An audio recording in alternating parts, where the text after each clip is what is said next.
Agaseke k'amakuru mu karere gapfunduriye muri Kongo Kinshasa. Umutwe wa M23 kuri uyu wa mbere wigaruye santere ya Nyakabere muri teritwari ya Uvira, aho ni mu ntara y'Amajyepfo, nyuma yo kwirukana ingabo zirwana ku ruhande rwa leta ya Kongo Kinshasa. Nyakabere ni santere ibarizwa muri kilometero 40 mu majyaruguru ya Uvira. Bisobanuye ko M23 ikomeje gusatira uriya mujyi wa kabiri munini mu ntara y'Amajyepfo. Usibye Nyakabere, M23 nigaruye agace ka Kanyunda nyuma yo kuba mu mpera z'icyumweru gishize umutwe wigaruye uduce twa Rurambo na Ruvungi. Kuri imirwano ikomeye hagati ya M23 n'ingabo za leta ya Kinshasa irimo kujya mbere mu gace ka Sange. Abantu 36 bapfiriye mu mirwano hanganije ingabo za leta ya Kongo FARDC n'imitwe igize wazarendo muri teritwari ya Uvira. Abana 19 barakomereka. Iyi mirwano bere mu gace ka Sange kamaze iminsi kagenzurwa n'ingabo za leta iz'u Burundi na wazarendo byose bifatanye mu kurwanya urwo rya M23. Intara y'Amajyepfo imaze iminsi beramo imirwano ikomeye. Iro ry'ingabo za leta ya Kongo riri ku gitutu cyinshi bitewe no gutakaza ibice byinshi birimo Katogota, Rurambo, Ruvungi, Ruberizi na Bwegera. Amakuru aturuka muri Amajyepfo avuga ko ku cyumweru ingabo za Kongo zahungaga urugamba zageze muri Sange zishaka gukomezanya intwaro n'ibindi bikoresho mu mujyi wa Uvira. Abazarendo barabyanga. Wazarendo yifuzaga ko n'ingabo za Kongo zahungira mu mujyi wa Uvira zigomba gusiga intwaro n'amasasu zifite kugira ngo ibyifashishe mu guhangana na M23. Habayemo gushyamirana ukomeye, impande zombi zitangira kurwana.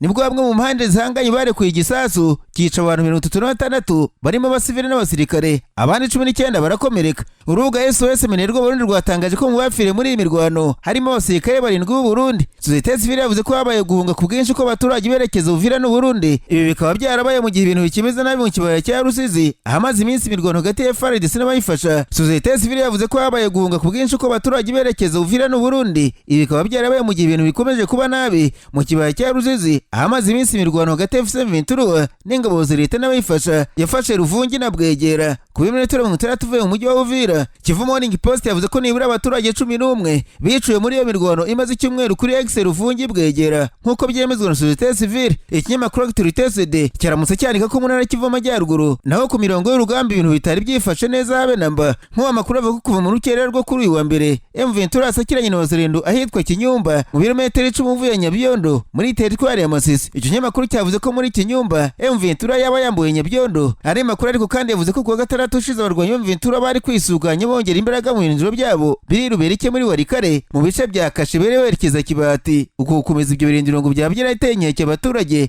bakeye ko bashobora kwaduka imirwano ikaze, nyamara bumva ko ubwo Kongo n'u Rwanda basinye amasezerano y'amahoro wenda kurwana muri sezo bwa Kongo byabibaye bihagaze. Nyamara ariko ku cyumweru ingabo za Kongo Kinshasa zatangaje ko zafashe abatasi 3 M23 Iruvungi muri teritwari ya Uvira muri Amajyepfo nk'uko byatangajwe na Leta Mbuyi Karonji Rigani, umuvugizi wa operasiyo Sokora ya kabiri muri Amajyepfo, ngo bataye muri yo mu gihe cy'imirwano cyeje bundi hagati ya FARDC n'umutwe w'inyeshyamba M23 mu misozi ya Fizi na Uvira. Amakuru aturuka mu gisirikare avuga ko abantu 3 bataye muri yombi bakoreraga muri ako gace kugira ngo batange amakuru ku mitwe igira uruhare muri iyo mirwano. Umuvugizi w'ingabo za Kongo ashimangiye ko igikorwa kiri mu rwego rw'umuhate wa FARDC mu guhangana n'umuriro w'umwanzi mu bihe by'umutekano uki muri kare gace k'intara. Ku cyumweru imasi muri Amajyaruguru igisirikare cya Kongo Kinshasa cyateye ibisatsi ku birindiro bya M23 ngo ni ibirindiro biri ku gasozi k'Inyenzi ka Kahongore ahateganye na komine Masisi cyaro n'ibirindiro biri hafi y'ibiro by'ubuyobozi bwa teritwari. Nk'uko amakuru aturuka mu gace agera mu kinyamakuru Actualité bitangaje, ngo drone ya FARDC yabanje kuguruka hejuru y'ikirere cy'iyi komine yo mu cyaro mbere yo gutera ibisasu kuri ibyo birindiro byombi.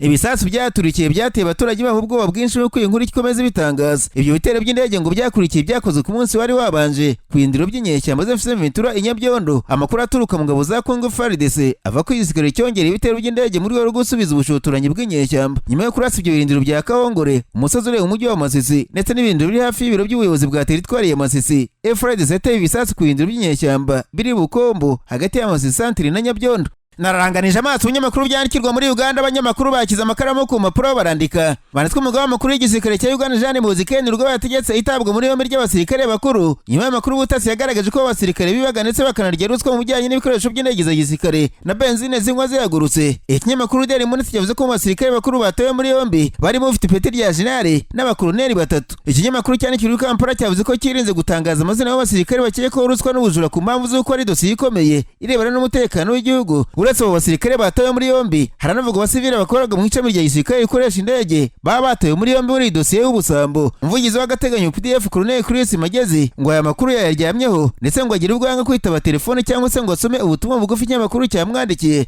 Daily Monitor yanditse ko General Muhoozi Ken Rugaba yategetse itabwa muri yombi ry'abo basirikare akimara kubona amakuru mu iperereza, ahamya ko ari za minede akavagari k'amashiringi yaribwaga, bagatanga raporo ko ari indege zakoreshejwe zari zifite ibibazo, abandi bakagereza ko ari benzine indege zanyoye cyangwa se gutwara abasirikare. Nyamara amakuru ava mu iperereza ahamya ko amafaranga menshi yatikiraga nta cyakoze n'isi n'ibikoresho by'indege byagurwaga, ariko bakazana bike bagatanga raporo ko yaguzwe byinshi akavagari k'amafaranga kakanyerera. Abaye General Muhoozi amakuru bambwiye ko ari ubwo hagurwaga ibikoresho byoroheje cyangwa se bidakomeye kandi baguze ku giciro kirenze icyo basanzwe baguriraho, bagasanga nyuma y'icyo bikoresho by'urugendo uramutse uteye urwenya mu kinyarwanda. Ubujura mu gutanga amasoko mu gura ibikoresho bya gisirikare mu Rwanda bumaze igihe buvugwa, ndetse mu myaka yashize indege zituje ubuziranenge zagiye zikora impanuka zidasobanutse zigahitana ubuzima bw'abasirikare. Si ubujura mu kugura ibikoresho by'indege gusa kuko igihugu amakuru avuga ko haba hari na ruswa mu gutanga amasoko kugura ibikoresho bya gisirikare, abayabwa bakagura ibintu ibindi bihugu byanze kubera kutuza ubuziranenge, hamwe bikeye ko baguraga n'abantu bacuruza intwaro z'amagendo. Hari undi musirikare peti rya General uri kuri ubutasi muri Uganda ubu arafunze muri icyo gihugu akekwaho kubeshya amakuru y'ubutasi agamije kwiba igihugu amafaranga,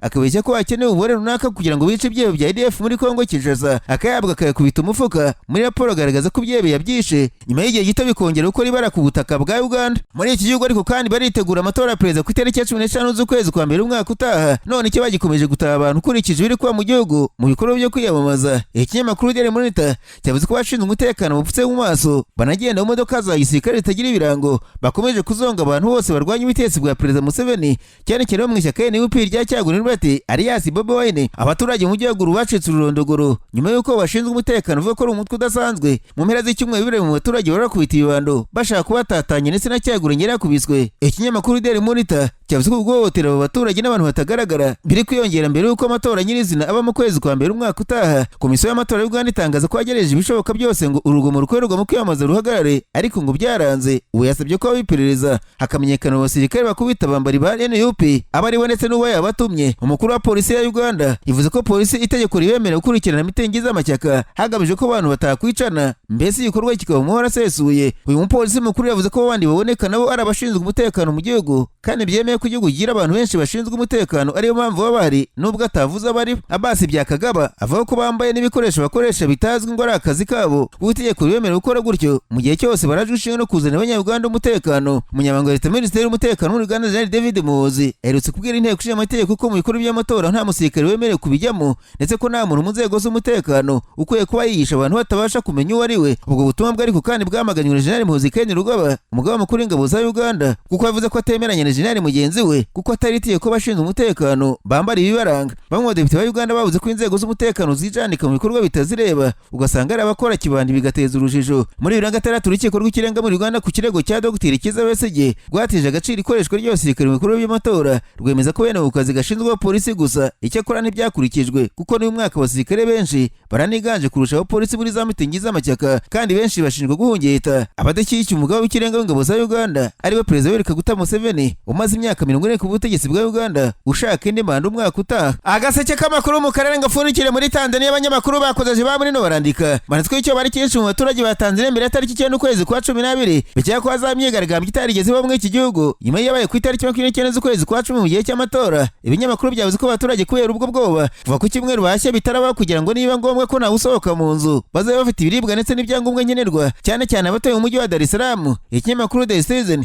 cyavuze ko mu mujyi wa Dar es Salaam ku kimweru abaturage baramutse baha ndetse bisa n'ibiteye ubwoba kuko bafite amaguriro bavuze ko babonye abaguzi mu buryo budasanzwe. Abo baturage bafite igihungu ko bikeye ko kuwa kabiri mu gihugu hose hari imyigaragambyo yamagana ubutegetsi. Umuryango mpuzamahanga urengera uburenganzira bwa muntu Human Rights Watch watangaje ko n'ubutegetsi bwa Perezida Samia Suluhu Hassan bwatangiye kugira igihunga buri gufunga umuhisi n'umugenzi. Nk'ubu polisi yatangaje ko abantu barenga 100 bamaze gutabwa muri yombi bikeye ko bari kuzigaragambya ku munsi w'ejo. Polisi muri Mwanza yavuze ko buri abantu 16 bamaze gutabwa muri yombi bikeye ko bari bwigaragambye cyangwa se bakabura imyigaragambyo myigaragambyo yo kuwa kabiri, polisi ya Tanzania yabwiye bari gutegura imyigaragambyo yamagana perezida w'iki gihugu Samia Suluhu Hassan werutse gutorwa ko bitemewe n'amategeko kubera ko ishobora gutuma urugomo abantu benshi bakasiga ubuzima. Umuvugizi wa polisi ya Tanzania David Musime yavuze ko batari bakiri ubusabe bw'abashaka kwigaragambya nubwo barabakomeje kubisakuza ku mbuga bahamagarira abantu kwigaragambya ku itariki 9 z'ukwezi kwa 12. Musime yakomeje aburira abakomeje guhamagarira abantu gukora imyigaragambyo basaba abantu kwangiza ibikorwa remezo, guhungabanya serivisi zo kwa muganga ndetse n'ibindi bishobora gutuma ubukungu bw'iki gihugu buhungabana kubera imyigaragambyo.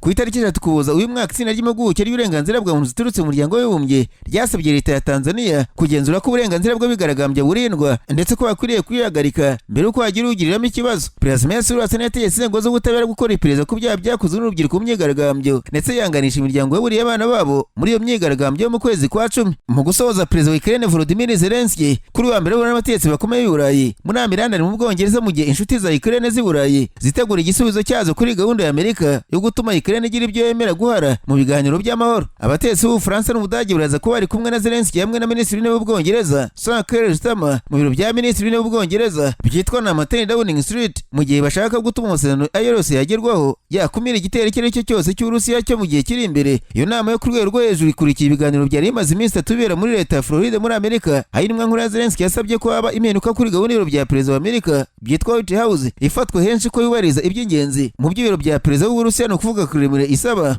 Amerika na Ukraine byavuze ko ari intambwe yatewe, ariko ku cyumweru perezida wa Amerika Donald Trump yagaragaye nk'unenga Zelensky yavuze ko atasomye umushinga w'ayo masezerano. Trump yabwiye abanyamakuru ko atengushye cyane no kuba Zelensky atari yasoma umushinga w'ayo masezerano kugeza amasaha make yashize. Yongera ati abaturage barabukunda, iyo bitekereje usanga Uburusiya bwakwifuje gufata igihugu cyose, ariko Uburusiya niko mbyemera bunyuzwe n'uwo mushinga, ariko sinzi neza niba Zelensky anyuzwe nawe. Trump yagaragaye nk'uwari urimo gukomoza ku mushinga mushya w'amasezerano y'amahoro agamije kurangiza intambara Uburusiya bwatangije kuri Ukraine kuva muri Gashyantare mu myaka 3 ishize, wavuguruye umujyi wa Miami muri leta ya Florida nyuma y'ibiganiro byayobowe n'intumwa nkuru nshya ya Zelensky. Mu biganiro Rustem Umerov n'abajyanama hafi ba Trump, intumwa ya Trump Steve Witkoff n'umukuru wa Trump Jared Kushner hafi mu gihe kimwe n'igihe Trump yavugaga mu magambo ku cyumweru, Zelensky yavuze ko yiteze kugezwaho amakuru na Umerov kuntu ibiganiro byagenze akazamugezaho London cyangwa se Brussels mu Bubiligi. Zelensky yongeye ko ibibazo bimwe bishobora kuganirwaho gusa imbonera nkubone aho kuba kuri telefone. Zelensky yanavuze ko ibiganiro Witkoff hamwe na Kushner byabaye ibiganiro byubaka ariko bitoroshye. Ibiganiro byo kuwa mbere London biraza kuba birimo Minisitiri w'Intebe Starmer, perezida w'Ubufaransa Macron n'umutegetsi cyangwa se Chancellor w'Ubudage Friedrich Merz bahagarariye ibihugu bitatu byo mu muryango wo gutabara n'Uburayi na Amerika OTAN bya mbere bifite ingengo y'imari ya gisirikare nini cyane mu buryo bwa nyabwo muri uwo muryango utabarema Amerika. Ibiro na 10 Downing Street byavuze ko ibyo biganiro byibanda ku biganiro by'amahoro bikomeje n'intambwe zikurikiyeho mu gihe Minisitiri mukuru muri leta y'Ubwongereza Pat McFadden yavuze ko iyo nama yiga ku buryo bwo gutuma Ukraine ishobora kugena ejo hazaza hayo bwite.